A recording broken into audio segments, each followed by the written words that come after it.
This is the Sergio Rodriguez Show. Welcome, everybody, to the Sergio Rodriguez Show, a show unlike any other. Joining us right now from the New York Post, the great Kenny Davidoff. Kenny, how are you? I'm good, Serge. How are you? Man, better than some, worse than others. I mean, you know, the story of my sports season. I'm a Cowboy fan, so you know how that goes. I'm a Yankee fan, so you know how that is. And my Hurricanes got trashed this week at Clemson. I mean, it was one of those weekends, my brother. I'm sorry to hear that. You know, it's just, you know, sometimes I wish I would have been born a Seattle Seahawks fan. It seems like they win every weekend in spectacular fashion. Kenny, let's get right into this because I have a lot of baseball fans that listen to the show and they've been really pumped about me having you on. So let's get going right now to where we're at right now in baseball. Speak to me about this Tampa-Houston series. Now, Tampa is up 2-0. But, you know, Houston has 19 hits in this series. It's not like they're not hitting the pitching. They're just not hitting with runners in scoring position. And really, a lot of it is just spectacular Tampa Bay defense. I mean, there were so many plays last night, including the Margot play, where that could have easily just been uncaught. But just so many great stops on hard hit balls by the Astros. So yeah, the Rays' run prevention is elite, and oftentimes that gets it done this time of year. The Houston pitching, I thought, was going to be an issue earlier in the playoffs because they really don't have, not having Verlander, they don't have that number one guy. Greinke, I've always liked Greinke, but, he's sometimes, man, he's so aloof. You don't know what you're going to get sometimes. Do you think that this is the series where they just run out of it? Yeah, we're talking now. The Rays are up 2-0. That's a pretty significant lead for them. And we're not talking about your traditional baseball playoff series. Well, okay, now let's go back to Houston. They have the home field advantage. The only thing that changes now is the Astros get the bet last. So, I think it's going to be really hard for the Astros to win this thing. On the Tampa Bay side, they get the 3-run homer early yesterday. They really don't do much. Is the formula still going to stay the same? Get enough and pitch it home? Yeah, I mean, we've seen in this postseason, Serge, that home runs win. And while the Rays are not a prodigiously powerful team, they can hit the ball out of the ballpark. They can hit good pitching. We saw that against the Yankees, and now we're seeing that against the Astros. And they beat the Yankees because they out-homered the Yankees. Even though they didn't necessarily out-hit the Yankees, they out-homered them. And that's how you win playoff baseball. Take me over to the National League where Atlanta won last night. Game 2 is tonight. I felt going in to the playoffs that the Dodgers would win, but the one team that could get them would be Atlanta because they have a lot of everything. And you know what? In game 1, that's what showed up. Their ability to play it close when they have to and hit when they have to. What are you seeing in this series? Yeah, I was busy covering the AL yesterday, so I didn't really get to see much of the National League game. And the Braves are just a really interesting team, a very compelling team. The starting rotation was ravaged by injuries. But man, did they hit. The bullpen has been very good. It made the difference in game 1 against the Dodgers. They just win games by any means necessary. And I still, going into the series, I thought the Dodgers would prevail, so I'll stick to that. But I do think the Braves are just really, really impressive. The thing that gets me about the Dodgers is, and here's why I think they're in a little bit of trouble. Now, obviously, sometime around noon today, It came out that Kershaw wasn't going to throw because of the back spasms, etc. But Burley goes game 1, only goes 5 innings. Their bullpen's not good enough to throw 4 innings and get you 12 outs every game. That's not the formula that they need to win this. If Burley's going to have to, and he's dealing with a blister on his hand, if he's going to have that going on, Kershaw has the issue with the back. I mean, I just can't see them beating Atlanta. That's fair. Yeah, Bueller's blister is not Burley. Yeah, I'm sorry, I said Burley. Bueller. Yeah, I'm sorry about that. And sorry. No. Go ahead. I was just apologizing for saying Burley. That just shows you how old of a baseball guy I am. But yeah, look, you want your starting the pitchers ideally to at least go through 2 times through the lineup. Ideally, more than that, and that this is going to be a problem for the Dodgers.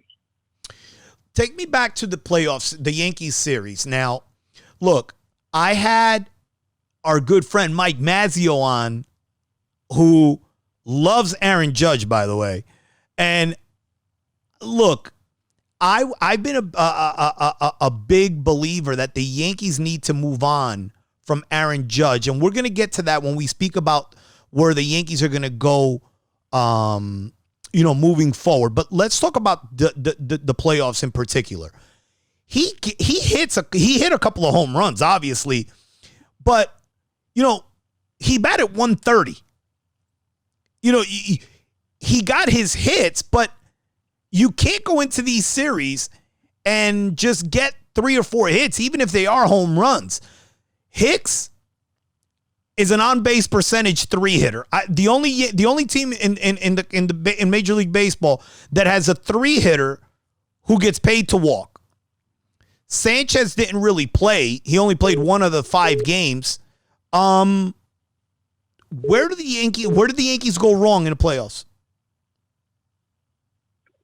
Where did they go wrong? Well, I think it starts with game 2. That was.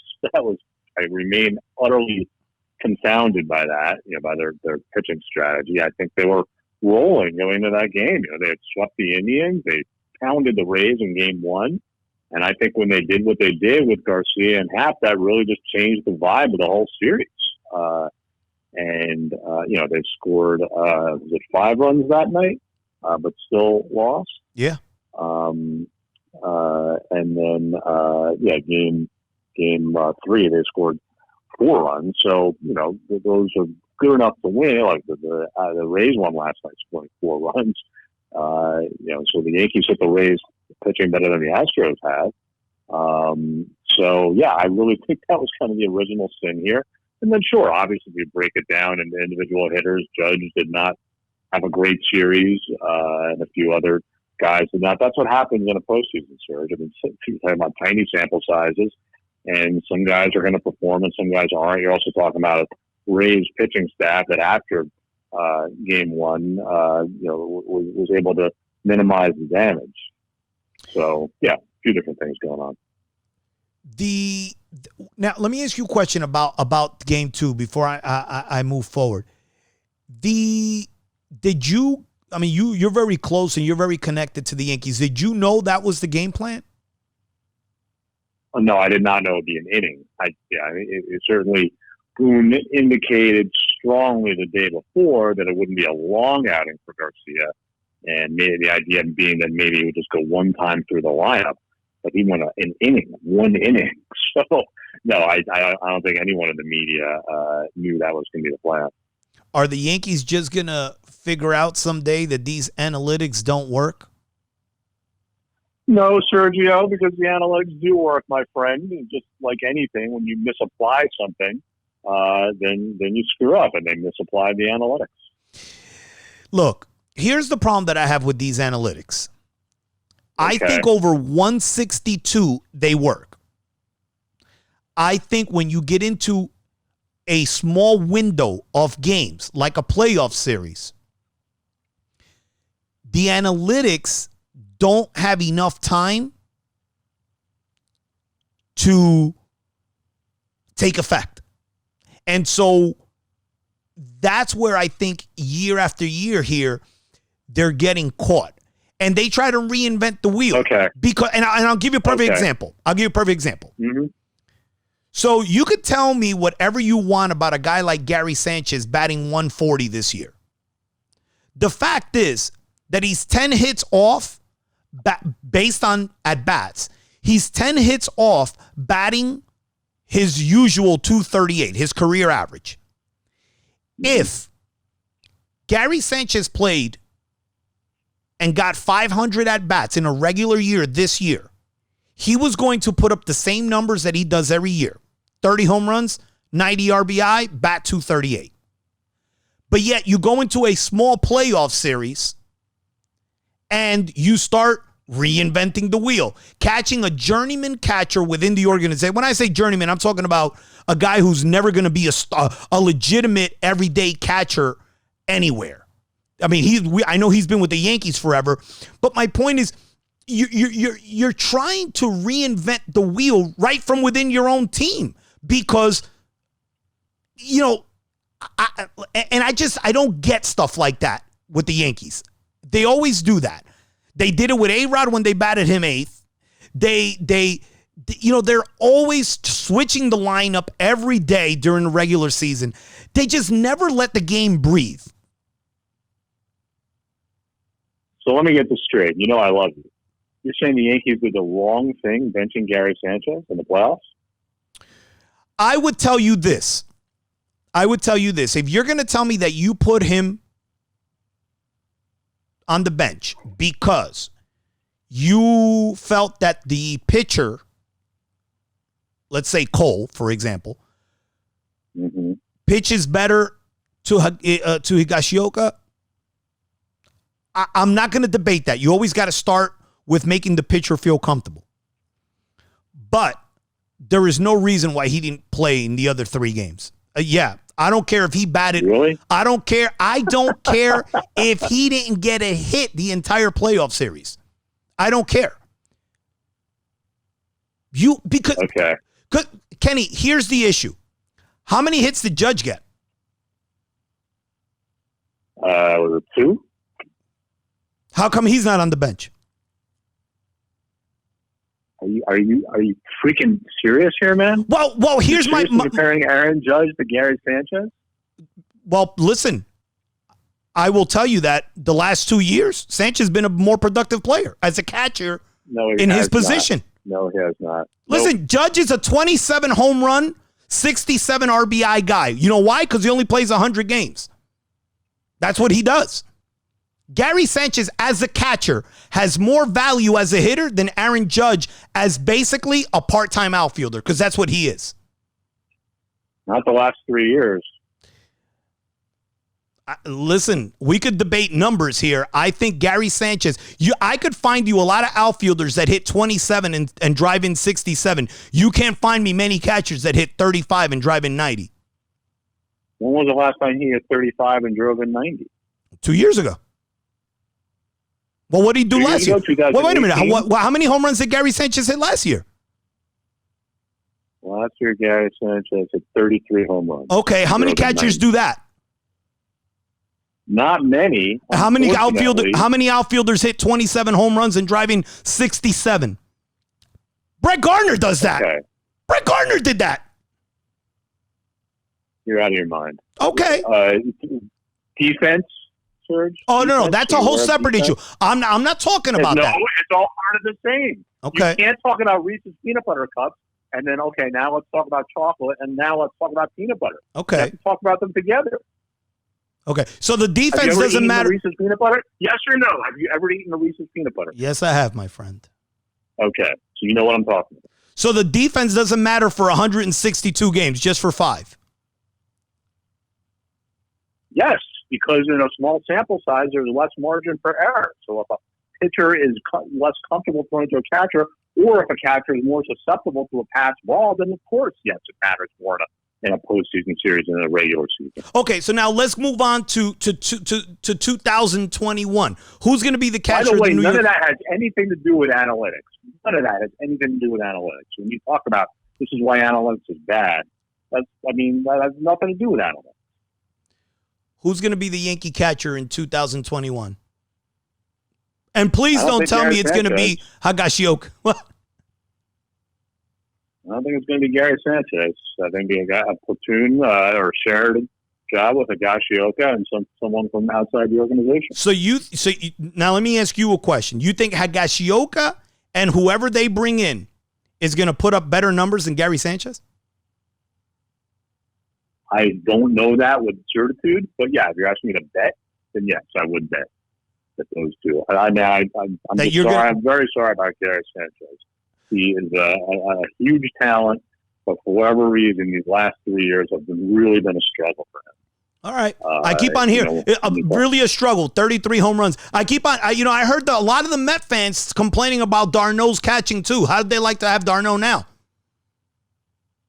They like to have him a lot, and I hope that Gary Sanchez turns his career around because I like Gary Sanchez. Listen, I think Gary Sanchez will go somewhere else, and I think that Gary Sanchez, by mid-July, Yankee fans are going to be crying for Gary Sanchez. You might very well be right, but I think when you do a risk-reward calculus, I think the risk of keeping him, and having him suck again outweighs the risk of losing him and having him thrive elsewhere. What about the risk of giving Aaron Judge $300 million to play 100 games every year? I'm not giving him Aaron Judge $300 million. How much are they going to give him? How much are they going to give him? Nothing. Not going year by year because he's injury prone. So they're never going to. So they're never going to have to pay him. Well, obviously, Serge, you know how service time works in baseball. Yeah. No, they still have 2 years. Yes, they have 3 years. Okay. No, I'm sorry, 2 years. 2 years. Uh-huh. So they have 2 more years to let this play out. I don't know, man. I don't know. I think he's gonna end up backing him into the Yankees. By the way, the Yankees need a 3-hitter for next year. I'm sick and tired of watching Aaron Hicks and his good at bats because he takes a lot of pitches. He's basically Bobby Abreu without batting 300. You're sick of seeing Aaron Hicks get on base. No. I like him getting on base, but in the 3 spot, I'd rather him get on base somewhere else in the lineup. I can't have my 3-hitter batting 240 with an on-base percentage of 350. The on-base percentage is great, but I can't have him batting third with that batting average. Okay. Yeah, no one looks at batting average anymore, right? Nobody looks at batting. It's funny. Nobody looks at batting average. Nobody looks at wins for a pitcher. All of a sudden, that doesn't matter. I don't understand who makes these rules up.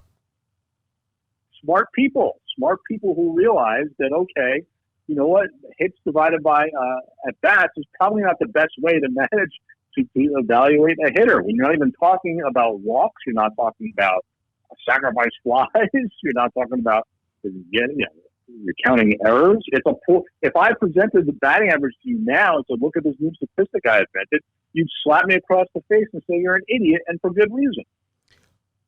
Who would you rather have as a player, DJ LeMahieu or Aaron Hicks? DJ LeMahieu because he has a higher on-base percentage than Aaron Hicks. Okay, but what do you think that on-base percentage is based on? Hits and walks. The fact that he bats 340. And walks. Yeah, but my point is, if you get a 3-hitter in there that can bat 280, I'm not even asking him to hit 330. I'm asking him to hit 280. Get a 3-hitter that can hit 280. I mean, I don't know. You guys aren't going to convince me with that one. I'm never going to be convinced that the 3-hitter doesn't have to bat over 280, and I'm never going to be convinced that wins for a pitcher don't matter because some guy from Harvard says that.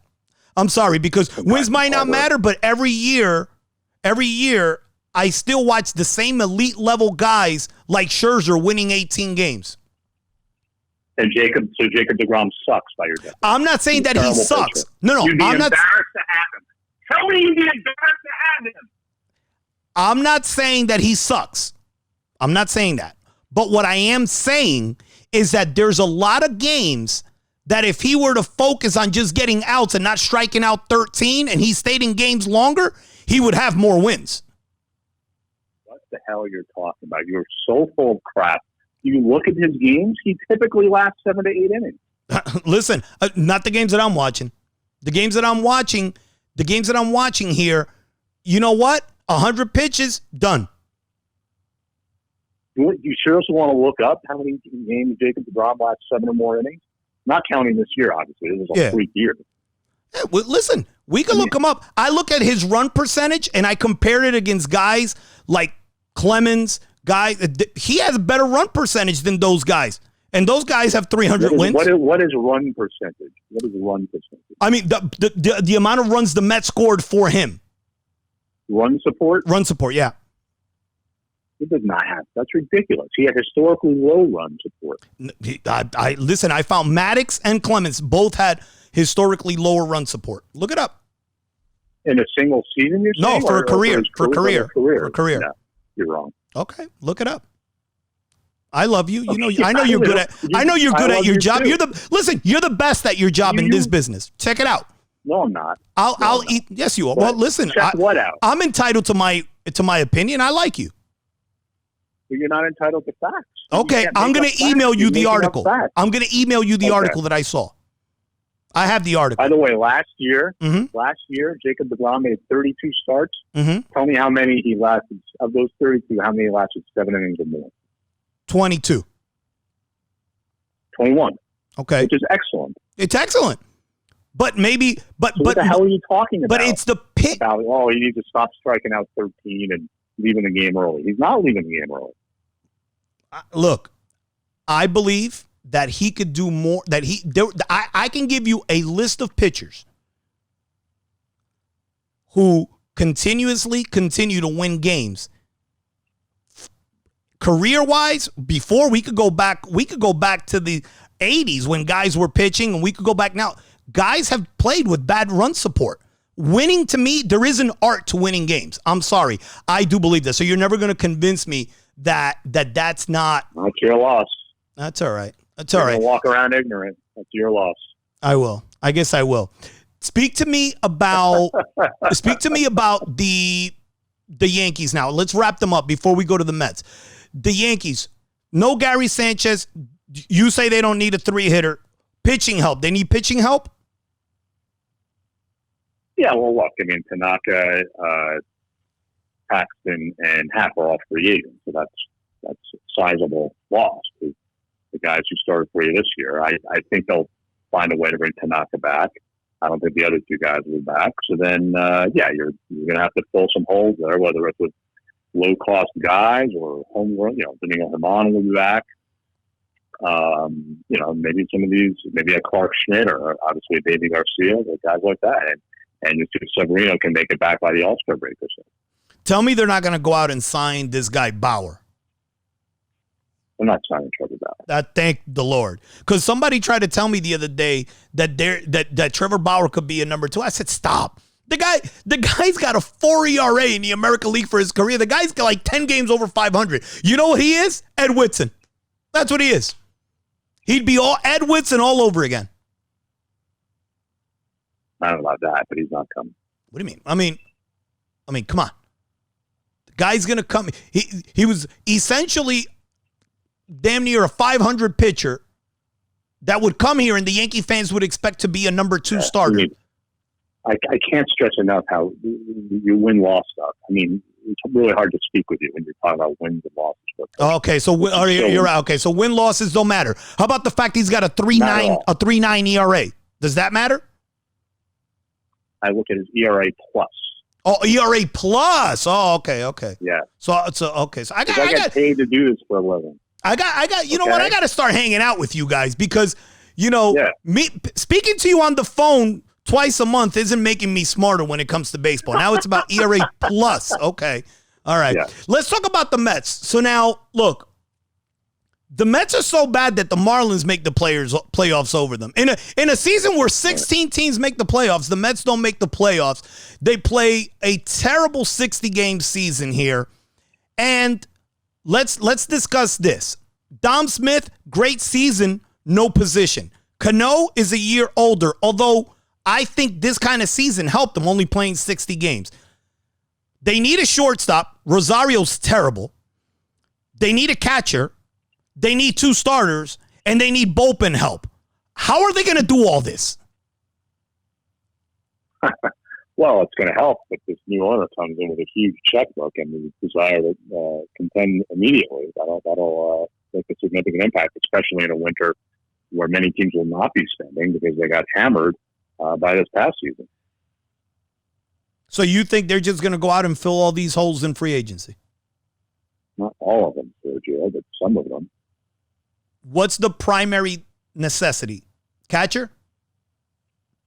Well, I don't know if you call catcher the primary necessity, but there's certainly a prime guy available in JT Realmuto. Yeah, but I'm not giving Realmuto $200 million, and he's got. You know what? I've heard from 2 people that his hip is more of an issue that's being let on. Okay. I can't give a guy $200 million like that. But you know what? That's typical Mets, because you know everybody that comes here to play for the Mets, somewhere along the line, something goes wrong. How many games the Mets win next year? How many games the Mets win next year? How can I predict that now when I have no idea what the roster is going to be? If I said to you 83 games, you taking the over or the under? I'm not taking anything. There's no reason to even have that discussion on October 13th. I think when there's a ton of moves to make. How disappointed have you been in Rosario's development? I personally have no investment in it, so I wouldn't describe it as disappointment. But look, he had a very encouraging year last year.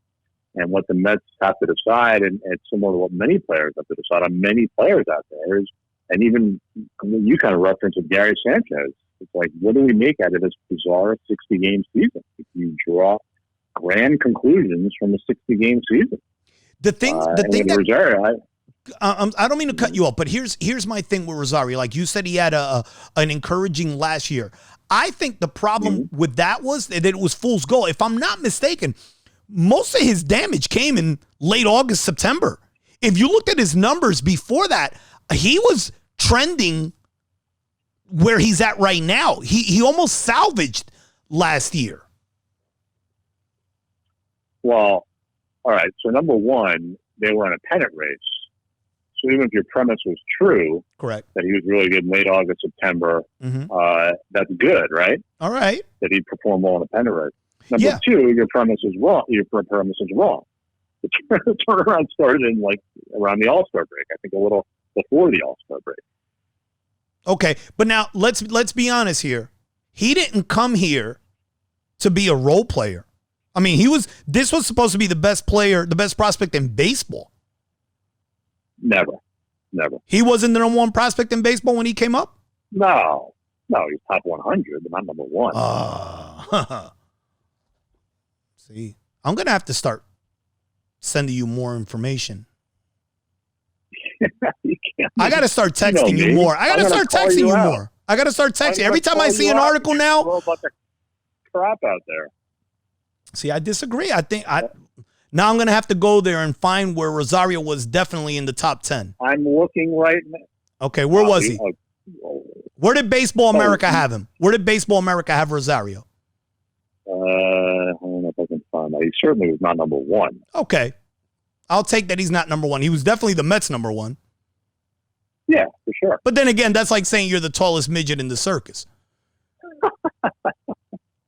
And by the way, I mean, he's not, as of a year ago, he was not a role player. He was a starting shortstop. He's the starting shortstop. But to me, he was supposed to be, they expected a more impactful player for him to be a more impactful player. Mm-hmm. Yeah. So when you find that he was a top 10 player in Baseball America, send it over to me. That might be. I mean, it's not top 10 and top 20, but not number 1. Okay. All right. If I find that, I'll text you later tonight. I know you go to sleep early because you're getting up in age. I'm covering the game, man. I'm covering this ALCS game. And you took time to be with me? I love you. You know, you drive me crazy sometimes. Kenny, you're the best. Thank you for joining me. All right, Church. Take care. Take care. That was Kenny Davidoff from the New York Post, and you've been listening to the Sergio Rodriguez Show, a show unlike any other.